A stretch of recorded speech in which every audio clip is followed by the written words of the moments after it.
أن الله يدخل نيته في نيته وعمله في عمله ويفتح علينا بظهر عليه بفضلنا في الدين وينزل العمل علينا ويفتح لنا أبواب الطاعات ظاهرها وباطنها على هذه النية وكل نية صالحة وإلى حضرة النبي محمد صلى الله عليه وسلم. الفاتحة.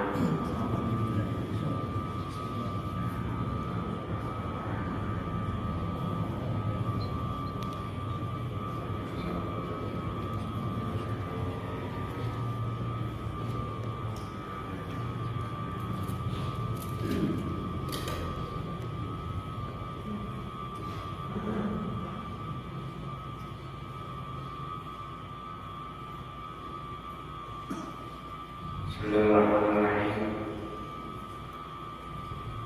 Allahumma shalli ala Allah ta'ala wa nafa'na bihi wa yu'minihi fid darain.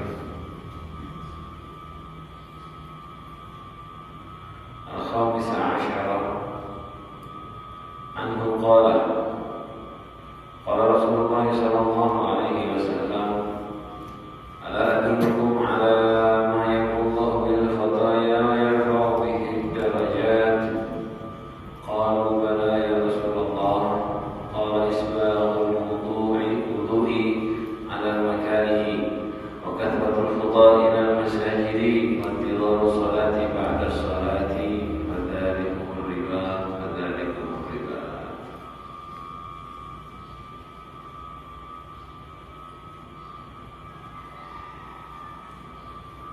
Hadis ke-15 riwayat dari Sayyidina Abu Hurairah radhiyallahu anhu, masih penjelasan tentang banyaknya jalan untuk berbuat baik. Rasulullah SAW bersabda, ala adullukum, maukah kalian aku beri petunjuk alama yang atas sesuatu yang akan menghapus Allah siapa Allah bil khataya dengannya kepada segala macam keburukan, wa yarfa'u bihi darajat dan Allah akan mengangkat dengannya derajat. Rasulullah menawarkan sahabat, memberitahukan sahabat, perhatikan aku beritahu kalian, maukah kalian aku beritahu sesuatu yang dengannya Allah akan menghapus dosa dan akan mengangkat derajat. Dan ini yang kita cari-cari. Karena caranya bagaimana caranya dosa kita diampuni, derajat kita diangkat oleh Allah Subhanahu wa taala. Qalu bala ya Rasulullah. Sahabat mengatakan, iya ya Rasulullah, kami mau ya Rasulullah. Qala isbahul wudu'i. Lalu Rasulullah mengatakan isbahul wudu'i. Yang pertama, menyempurnakan basuhan wudu. Isbah artinya menyempurnakan basuhan wudu. 3 kali dibasuh, sunnah-sunnahnya dikerjakan, adab-adabnya dikerjakan, alal makarihi, saat tidak suka, saat sulit. Kadang-kadang tuh ada masa wudu kita lagi susah, contohnya kedinginan. Yang penting gak sampai batas membahayakan ya. Lagi malas-malasnya misalnya, kadang-kadang bukan main. Saat itu kalau kita tetap wudunya benar, itu menghapus dosa, mengangkat derajat. Waqatratul khutha ila masajid. Yang kedua, banyak langkah menuju masjid.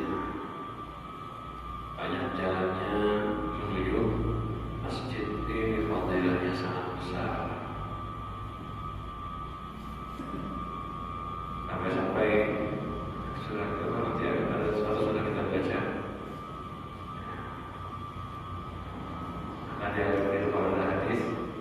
Jadi ada orang rumahnya jauh di ujung Madinah, tapi tiap hari ke masjid sholat, tiap waktu sholat.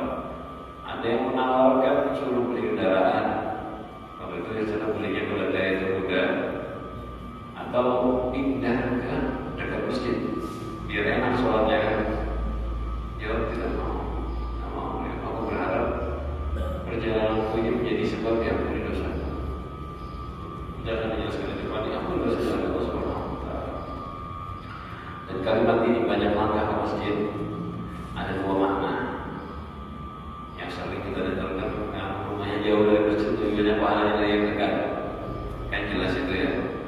Yang rumahnya jauh dari masjid tapi banyak fadilahnya daripada yang dekat kalau ke masjid. Karena kan kaidahnya kan jalan ke masjid. Tapi bukan berarti ukurannya jauh saja, bukan. Ini diarti maksudkan oleh ulama yang dijelaskan. Artinya banyak langkah ke masjid itu ya banyak ke masjid. Cuman memang yang rumahnya jauh otomatis langkahnya lebih banyak. Kita ada dua orang sama-sama rajin ke masjid. Yang satu jaraknya 50 meter, yang satu jaraknya 1 kilo. Sama rajinnya yang 1 kilo. Nah, kenapa? Karena rumahnya jauh. Nah, ini ada fadilah di situ. Istimewanya orang yang berangkat ke masjid. Cuman kalau rumah jauh jarak ke masjid, rumah dekat rajin ke masjid, ya jelas yang dekat itu utama. Kenapa? Walaupun dekat dia sering bolak-balik jumlahnya nggak layak jauh. Jumlahnya nggak layak jauh. Jadi kalimat banyak jalan ke masjid itu diartikan bukan cuma jaraknya jauh saja, bukan. Tetapi dari tingkat rajinnya dia, semangatnya dia ke rumah Allah Subhanahu wa Ta'ala. Kita ini kadang-kadang ke masjid cuma sholat aja, tidak. Pokoknya ada sesuatu pengen apa berangkat ke masjid, jalan sholat sunnah, ditinggal, pulang lagi. Kalau orang-orang sholat seperti itu, ada kerinduan sedikit berangkat ke masjid. Pengen cari ketenangan hati, berangkat ke masjid. Hatinya apa terikat dengan masjid. Nah, itu dia, banyak langkah ini menghapus dosa, mengangkat derajat. Apalagi rutin salat lima waktu, bukan Jumat aja. Biasanya ini pakai hari Jumat aja berputar jalannya. Ini kan fadilah juga ya. Biasanya disunahkan sama ulama kalau ke masjid pakai jalan berputar. Pas berangkat jalannya agak jauh. Misalnya masjid di rumah kita, pas berangkat berputar begini, pulangnya lurus. Kenapa? Fadilah berangkat mencari pahalanya Allah lebih besar daripada fadilahnya pulang. Walaupun nanti ada riwayat pulang sama pergi ya sepulang lebih aja pahalanya. Cuma memang beda. Kalau kita berangkat kan khusus jalannya menuju rumahnya Allah Subhanahu wa Ta'ala. Ini bisa diperkirakan. Tapi bukan cuma sekedar jalan jauh, lalai enggak. Jalannya hatinya hadir, mengharap dari Allah. Jadi bisa di mana? Mau lihat di sini, bukan ini. Berputar kan ke sana, perempatan dari Korea ke sini. Bisa, ini contoh aja, jauh benar kan? Nah, seandainya berputar kayak gitu jauh, tapi di jalan ada ingat, mendingan dekat yang ingat. Ini perlu diperhatikan. Anda mau berputar yang jauh, sambil panggilan sama kawan soalnya. Lagi asing bercerita, yang lainnya jalan yang jauh. Kalau kayak gini sama aja, ada pahalanya. Mendingan yang dekat tapi khusyuk hadir hati. Jalan ke masjid itu coba dihayati. Kita berangkat ke rumahnya Allah Subhanahu wa Ta'ala. Baca doanya. Jangan asal jalan aja. Doa kalau membaca bismillah. Tawakkaltu 'ala Allah, la haula wa la quwwata illa billah. Baca doa berangkat ke masjid. Allahumma inni as'aluka bihaqqi sayyidina 'alaika wa bighfirlahu min ilaika sampai selesai. Nah, ini baru dosanya benar-benar diampuni dan bersih. Ibarat kata tuh orang kalau mau mencuci, mau ngepel, kalau asal ngelap aja, ada bersih lantainya. Mencuci piring, asal kucuk-kucuk aja, siram-siram aja, ada bersih. Nah, begitu juga kita berangkat ke masjid, kalau berangkatnya asal aja, terus saya nggak tapi bersih, hapusnya. Benar menghapus dosa, angkat derajat, tapi ya tidak maksimal. Yang hebat itu berangkat ke masjid dengan maksimal. Jadi bersihnya total. Ada loh orang ke masjid 1-2 kali aja dosanya bersih dihapus diampuni oleh Allah karena berangkatnya dengan adab yang maksimal. intidharus sholati ila sholat ba'da sholati. Dan yang ketiga, yang menghapus dosa mengangkat derajat adalah menunggu sholat setelah sholat. Habis kayak gini, habis sholat subuh, sudah berharap menunggu zuhur, ditunggu. Kalimat ditunggu itu bukan berarti kita diam aja gini, enggak. Ya, bukan. Biar dikatakan oleh ulama, pertama memang paling afdal ya menunggu waktu sholat itu ya duduk di masjid i'tikaf, itu paling bagusnya menunggu sholat. Atau kedua, nunggunya di rumah tapi hatinya ingat sudah rindu dengan sholat selanjutnya, atau di pekerjaannya atau di jalannya, tapi yang penting hatinya rindu, ya. Pikirannya terikat dengan sholat yang akan datang. Nah, ini orang yang seperti ini disebut dengan orang muraqabah sholat. Muraqabah menghadirkan apa? Memperhatikan sholat. Dan muraqabah ini paling afdalnya ibadah, salah satu paling afdalnya ibadah. Jadi menunggu sholat setelah sholat itu pikirannya, hatinya terbayangkan rindu sholat lagi. Sama kayak kita, apa misalnya kita liburan kerja hari Minggu misalnya, hari Senin masuk kan udah rindu lagi hari Minggu depan kapan datang. Ya anak sekolah kan begitu kan, sekolah hari Senin masuk sudah nunggu kapan Minggu. Kenapa? Merasakan nyaman di hari Minggu tersebut. Kita para Muslim harusnya senang merasakan nyaman ketika sholat. Dan sebetulnya tidak ada waktu saat paling nyaman bagi kita itu kecuali saat sholat. Kita di segala macam amal yang kita kan baik, bahkan dibandingkan zikir-zikir yang lain sekalipun, waktu paling enak kita di dunia ini ya saat kita takbiratul ihram sholat, itu paling enak. Dan orang-orang yang sudah merasakan itu nikmatnya sholat, nunggu sholat setelah sholat, rindu saat akan sholat, asal-asalnya kecanduan sholat, canduan sholat berjamaah. Selesai sholat, katakan tidak lagi sholat lagi. Makanya habis sholat zuhur dirikan sebentar ba'diyah. Dan ulama itu begitu, ba'diyah udah habis, sudah habis, nggak ada lagi yang dikerjakan. Sholat tasbih kayak habis subuh nih misalnya, kita balik isyraq pulang selesai sudah, atau ada yang i'tikaf sampai duha beres, ini enggak isyraq sudah, duha apa sampai 12 rakaat. Sebagian itu ada yang mengatakan isyraq sampai duha, isyraq sama duha sama. Dan memang amalnya Rasulullah yang paling kuat dalilnya begitu. Rasulullah untuk isyraq dan duha ya satu sholat, cuman isyraq itu dikerjakan di awal 2 rakaat, nanti di waktu duha lanjut lagi sholat lagi 2 rakaat, dipisah-pisah. Dipisah-pisah itu cara paling banyak sholat Rasulullah begitu. Isyraq 2, nanti di waktu duha sholat lagi 4 rakaat. Itu yang seringnya sholat Rasulullah Shallallahu Alaihi Wasallam. Memang lebih nyaman begitu, dipisah-pisah. Kalau sekali aja sholat, habis itu lupa sayang. Yang bagus itu dicicil. Sholat, ingat lagi, sholat lagi. Kalau bisa. Tapi ya kalau ada daripada kata sholat sekaligus saja langsung 4 rakaat. Habis itu kerja. Ini sahabat radhiyallahu anhu, para tabi'in, para auliya salihun. Mereka itu selesai sholat duha, kan udah habis, nggak ada lagi sholat sunnah. Biasanya melanjutkan.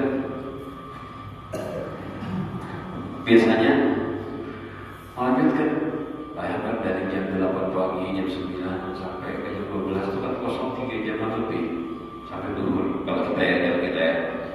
Dan ketika orang-orang soleh tak bisa melewati waktu kosong sebanyak itu tanpa sholat, tak bisa. Mereka itu tidur, bangun, langsung sholat. Padahal belum jamnya lagi, hanya tidur setengah jam, 1 jam bangun, langsung sholat. Kenapa? Mereka merasakan lega nikmatnya di dalam sholat. Gak bisa, waktu panjang itu gak bisa. Dulu saya pernah keluar sama satu habaib dakwah waktu di Yaman. Apa nama hotelnya? Saya ke kamu menginap di masjid. Jadi kita tidur di masjid. Di pojok di belakang ada tempat saya dan beberapa santri, ada satu habib di situ ikut dakwah. Kita ikut dakwah, rombongan dakwah. Saya perhatikan ya ini setengah jam, 1 jam saya. Kalau bangun, WC, wudu, sholat, balik lagi, tidur lagi. Bangun, WC, wudu, sholat, tidur lagi. Itu semalaman sampai sekitar jam 3 baru bangun total. Dari mulai jam 11 itu kayak gitu, tidur bangun, sholat. Jam 3 baru dia lagi terus sampai pagi, sampai subuh, lalu terus. Ini hadirin, gak sembarangan. Kita di Qiyamul Lail, ya, bangun 1 jam sebelum subuh atau 2 jam sebelum subuh itu sebetulnya gak ada kuat gampang. Tapi kayak tadi yang saya bilang, tidur, bangun, utuh, balik lagi sholat, terus lanjut tidur. Ini berat. Kita kalau praktek kayak gitu, besok ke dokter darah tinggi gitu. Tidur bangun kan tidurnya sakit kepalanya. Ini betul, dia kerjakan itu karena sudah kebiasaan. Contoh, ini kayak gini terbayang. Kalau biar ada sesuatu yang disenangi, yang disayangi, anak-anak kecil misalnya, kalau anak-anak belum, ya kalau udah ngantuk kan asiknya tidur aja. Tapi kadang-kadang anak-anak tuh udah ngantuk tidur, baru tidur, bangun, temennya datang main, asiknya dia tuh kenapa tidur? Karena teman mainnya datang, dibangunin, dibilang ada teman main, bangun dia semangat main, walaupun ngantuk. Atau yang suka makan, yang lapar perutnya, biarpun dia hanya tegurin setengah jam, tapi kalau perut lapar, kepengen makan, dibangunin, makan, langsung segar. Kan begitu kita kan? Karena ada yang disenangin, gak pusing kepala. Tapi bisa itu dia. Sayangnya tuh kita senangnya bukan daripada sholat. Kalau sholat kita begitu, ya kalau karena sudah selalu dari hati, gak pusing kepala. Ya, tidur. Oh iya sholat. Karena hatinya benar-benar bahagia. Ya, nunggu sholat itu gak ada namanya sakit kepala, pusing, tidur. Nah yang begini dia, yang seperti ini nih hal yang istimewa. Sholat, nunggu sholat setelah sholat. Dikatakan ulama nunggunya sih sholat berjamaah. Yang dimaksud menunggu sholat itu nunggu sholat wajib, zuhur, asar, maghrib, isya, subuh. Cuma kalau orang-orang soleh seperti tadi yang saya bilang tidak tahan nunggu sholat sampai jauh. Ini kayak di subuh sampai zuhur, nggak tahan mereka, rindu sama sholat. Ini hadirin. Sampai ketika sering mendengar kisah historik yang baik. Pertama kali sholat diturunkan kan wajibnya 60 waktu ya. 60 kali sehari. Berarti setiap setengah jam sekali. Itu kan orang baca dan dengarkan ceramah dari guru-guru, dari ulama. Waktu orang masih kecil, waktu masih guru-guru mondok, memperhatikan omongan mereka. Benar. Mereka bilang begini, kalau 50 waktu gak akan tahan umatnya. Betul tidak? Ya, dan kita tuh seringnya begitu juga bilang agama kayak apa? Kita gak akan tahan. Tapi setelah kita tahu sejarahnya dan yang belum tahu sendiri tadi ya, kalau ini bertemu 2 kali orang seperti itu, menginap bareng mereka. 2 kali bertemu dengan orang yang tidur, itu 1 jam, setengah jam sekali bangun sholat. Setiap bangun untuk sholat. Belum bertemu orang yang langsung secara itu tuh 2 kali. Ketemu dengan orang kayak gitu ternyata belum ingat. Berarti mereka ini wajah-wajah tipikal orang yang seandainya sehari sholat wajib 50 waktu mereka bisa mengerjakan. Kan kalau sehari 50 waktu, bayangkan sehari 50 kali sholat, setiap setengah jam sekali kan ada nih. Kuat bagi kita setiap setengah jam ke masjid.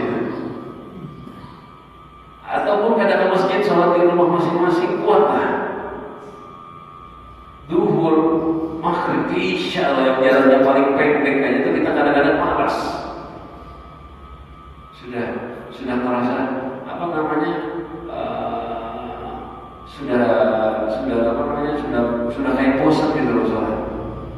Ini adalah satu hari 50 kali setengah jam. Yang pertama kali memikirkan itu berarti kita nggak bisa tidur. Ketika dengar cerita itu, yang pertama kali memikirkan pada itu masih baru dengar ceramah, berarti nggak bisa tidur saya. Kalau 50 baru tidur ada sholat, baru tidur ada sholat. Atau masih kecil pikirannya begitu, tapi seribet sama apa ini kalau nggak sholat. Dan pikirannya begitu. Setelah dewasa pikir, ketemu orang yang seperti tadi, ternyata ada umatnya Rasulullah itu yang bisa, yang mampu sholat sampai seperti ini. Siapa mereka? Yang hatinya cinta sama sholat. Kalau dia cinta sesuatu, tahan. Jangan cuma sehari 50 kali. Dengarkan ceritanya ada yang manis yang ngambilin sholat satu malam 1000 rakaat. Kalau cuma sehari 50 kali, berarti kita sekarang 17 rakaat ya. Kita 5 waktu kan 17 rakaat nih. Kita kalikan berarti kalikan 10 ya. 100 ribu. Cuma 100 ribu aja. Itu belum sedikit salah satu malamnya 1000 rakaat. Sholatnya 1000 rakaat. Berarti yang banyak ternyata wali-walinya Allah aja yang mampu sholat satu kali 50 kali. Ini contohnya, dia punya anak yang hobi main game. Dia tuh tahan seharian main game karena berhenti tahan, ya. Paling berhenti ke WC, makan setelah main lagi. Malah pernah ada kejadian anak sakit 2 hari gak ada makan, main game aja, gak ada tidur, gak ada makan, mainan game. Ada kan? 2 atau 3 hari waktu itu ya, sampai meninggal dunia ada ya.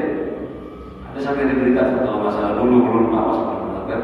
Kasihkan main komputer sampai 3 hari tidak makan, sakit akhirnya mati. Karena senang sama sesuatu, lupa segala-galanya. Nah, kalau yang urusan dunia kan sayang sekali. Tapi orang-orang soleh senangnya, cintanya sholat. Nah, Rasulullah mengatakan dari umur ribat itu adalah jalan yang kokoh, yang kuat. Ribatnya ya bagaimana dari mengikatkan diri, ya, mengikat diri dengan agama. Jadi keamanan itu lah. 3 wudu, kemudian jalan ke masjid dan menunggu sholat setelah sholat. Ini satu hal saya mau tanya sama ini biar kita nggak salah. Ada nggak di sini yang dibahas oleh Rasulullah SAW disuruh mengatakan begini, amal-amal kayak gini tadi yang dikatakan ribat, menghapus dosa. Ada nggak yang Rasulullah bilang ini amal ma'rifah? Ada. Saya nggak pernah menemukan hadis yang bahasanya ini ma'rifah yang zaman sekarang ya, jadi ya, bukan ma'rifah beneran. Dan orang-orang zaman sekarang ini zaman ma'rifah, membahas hal yang tinggi, nanti diampuni dosa, diangkat derajat. Belum ada itu kayak gitu.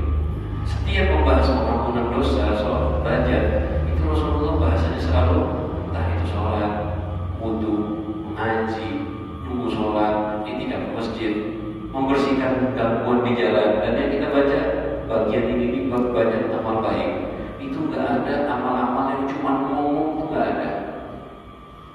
Ma'rifah itu isi dari amal, bukan hal yang terpisah. Ma'rifah itu isinya amal. Kayak handphone.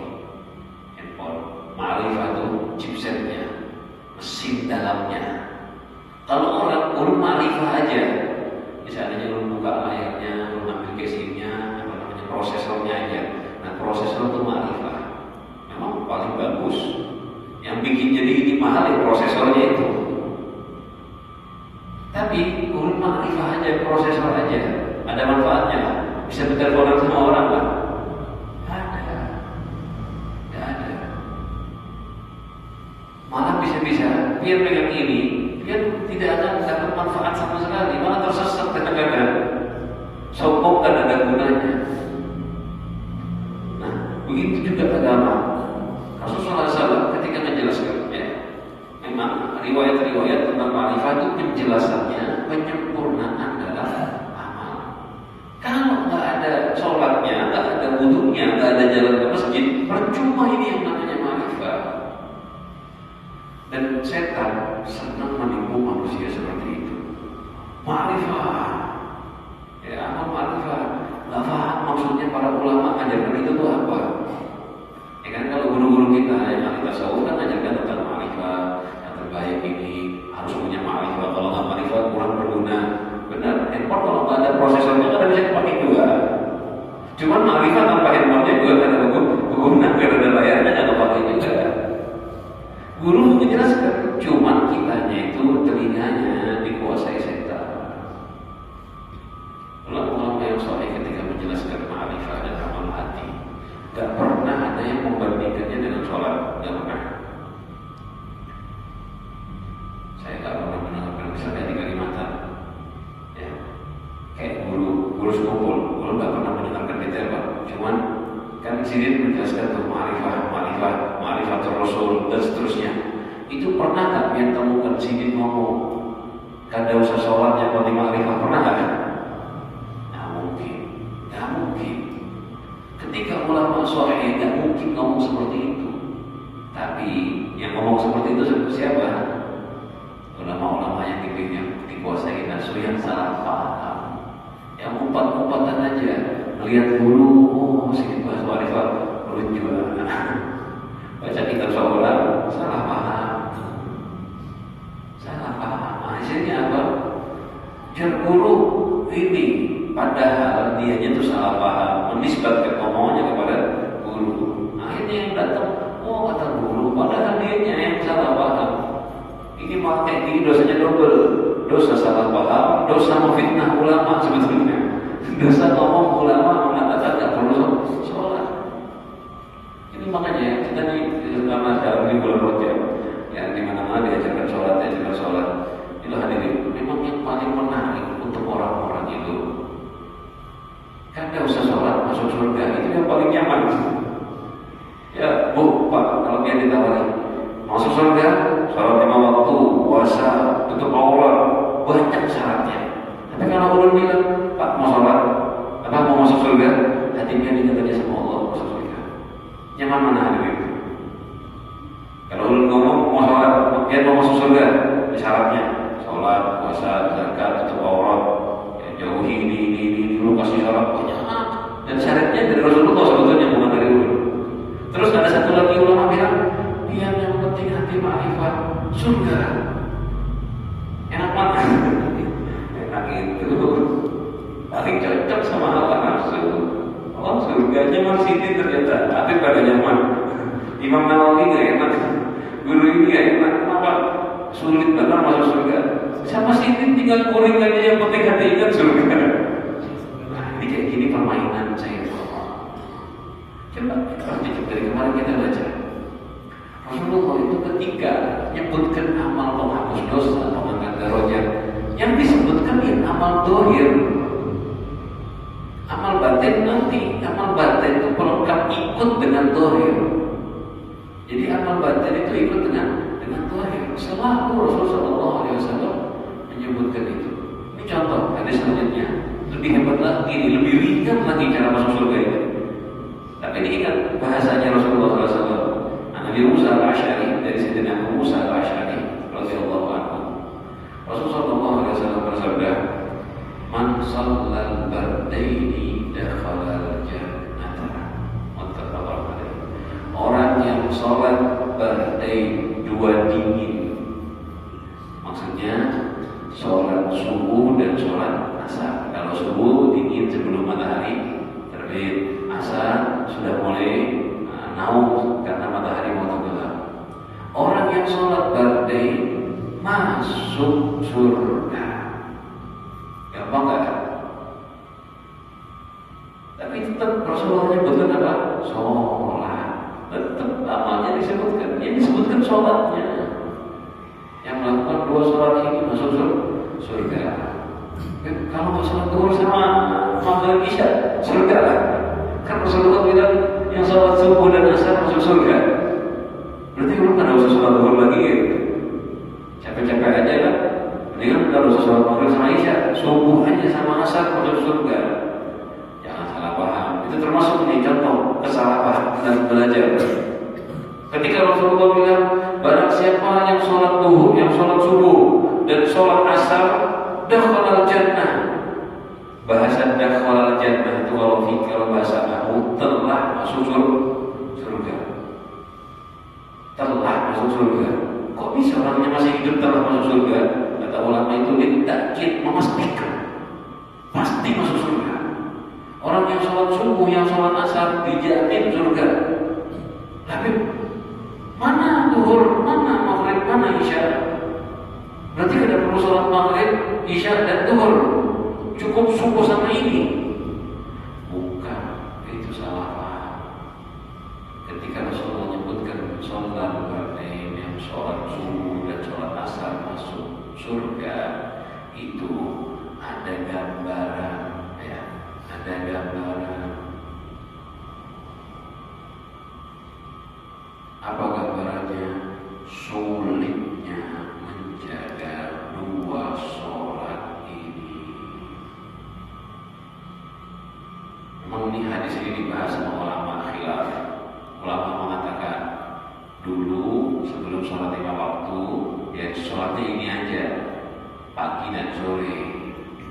Ada lagi yang mengatakan macam-macam, cuma yang paling pas, ya salah satu penafsirannya paling pas, yang taksis yang paling cocok aujah, karena waktu subuh itu dan waktu asar adalah dua waktu sulit-sulitnya kita mengerjakan sholat.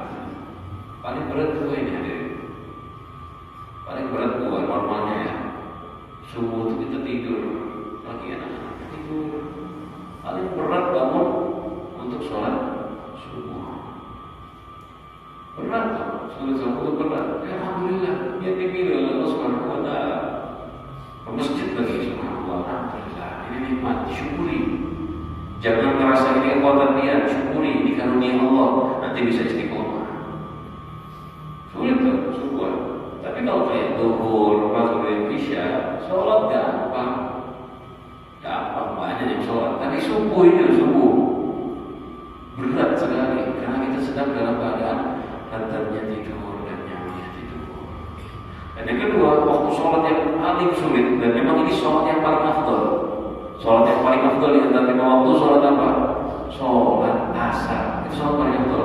Kesepakatan kebanyakan ulama, sholat yang paling afdal adalah sholat asar. Kemarin kita kan subuh ya, subuh ke atau maghrib kan? Ternyata tidak. Yang paling afdal menurut kebanyakan ulama sholat asar. Kalau jamaah yang paling afdal jamaah subuh dan isya. Tapi kalau sholatnya sholat asar. Kenapa? Kalau subuh kita sibuk tidur, satu aja lawannya syahwat nafsu. Tapi kalau asar sibuk dunia. Itu lebih berat daripada melawan ngantuk. Kita ini contoh aja, subuhan gampang. Banyak orang beberapa kali nih kalau subuh nyaman aja ke masjid.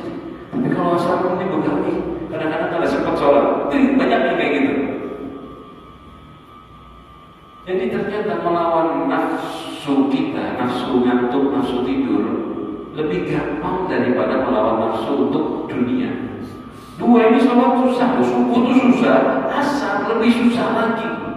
Kenapa? Karena melawan nafsu dunia. Berat, ketemu orang, dagangan, maka nanti mau tutup toko, lagi rame-ramenya. Ada begitu. Udah ada mau tutup toko, rame-ramenya. Mau keluar dari pekerjaan, mepet. Biasanya begitu beratnya itu sulitnya sholat asar. Sehingga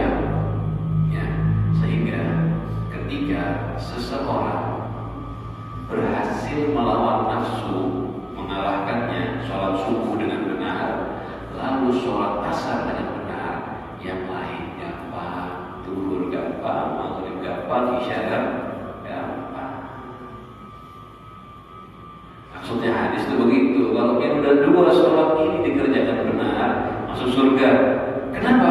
Karena pasti udah zuhur sama maghrib isya pasti sholat. Yang sulit aja dikerjakan, apalagi yang gampang. Maksudnya hadis seperti itu. Bukan habis sholat kada usah habis subuh sama asar, kada usah berduhur, kada usah maghrib dan isya, cukup masuk surga sudah. Ya, bukan begitu maksudnya. Maksudnya adalah karena beratnya subuh, beratnya asar, sulitnya 2 sholat ini, biasanya ya, orang yang melakukan 2 sholat ini yang lain dikerjakan dengan mudah. Kalau kita istiqomah asar, maghrib pasti gampang lah. Zuhur apalagi. Soalnya paling ringan, paling mudah dikerjakan itu sebetulnya maghrib. Ya, paling enak. Maghrib, isya, enak. Zuhur juga gampang. Nah, kalau sudah terbiasa, dulu nggak ini ngomongnya secara umum ya. Kalau kayak biar dulu subuh biasa juga, karena biar terbiasa. Ya, normalnya orang yang belum terbiasa, paling gampang buat dia itu maghrib. Normalnya biasanya begitu, maghrib, isya itu gampang. Yang belum terbiasa subuhan berat, asar tambahnya lagi berat. Tapi kalau udah kebiasaan, dan alhamdulillah biar semua sudah terbiasa dipilih oleh Allah lagi ke masjid. Ini memang besar, jangan sampai terputus, dijaga imannya. Ini bisa jadi kita istiqomah sholat kayak gini ke masjid, sholat subuh masjid berjamaah, sebab doa-doanya para ulama, sebab rajinnya kita mendengarkan ilmu, sebab sadarnya kita akan dosa kita. Ini yang menyebabkan kita mudah mendapatkan sholat berjamaah, khususnya di subuh ya. Wah, kalau berjamaah subuh afdal, kalau sholatnya asar paling Allah Akbar. Ini 2 hadis kita baca. Nah, di sini saya ulangi, saya tekankan, lihat yang diomongkan Rasulullah bukan sekedar amal hati, tapi harus dengan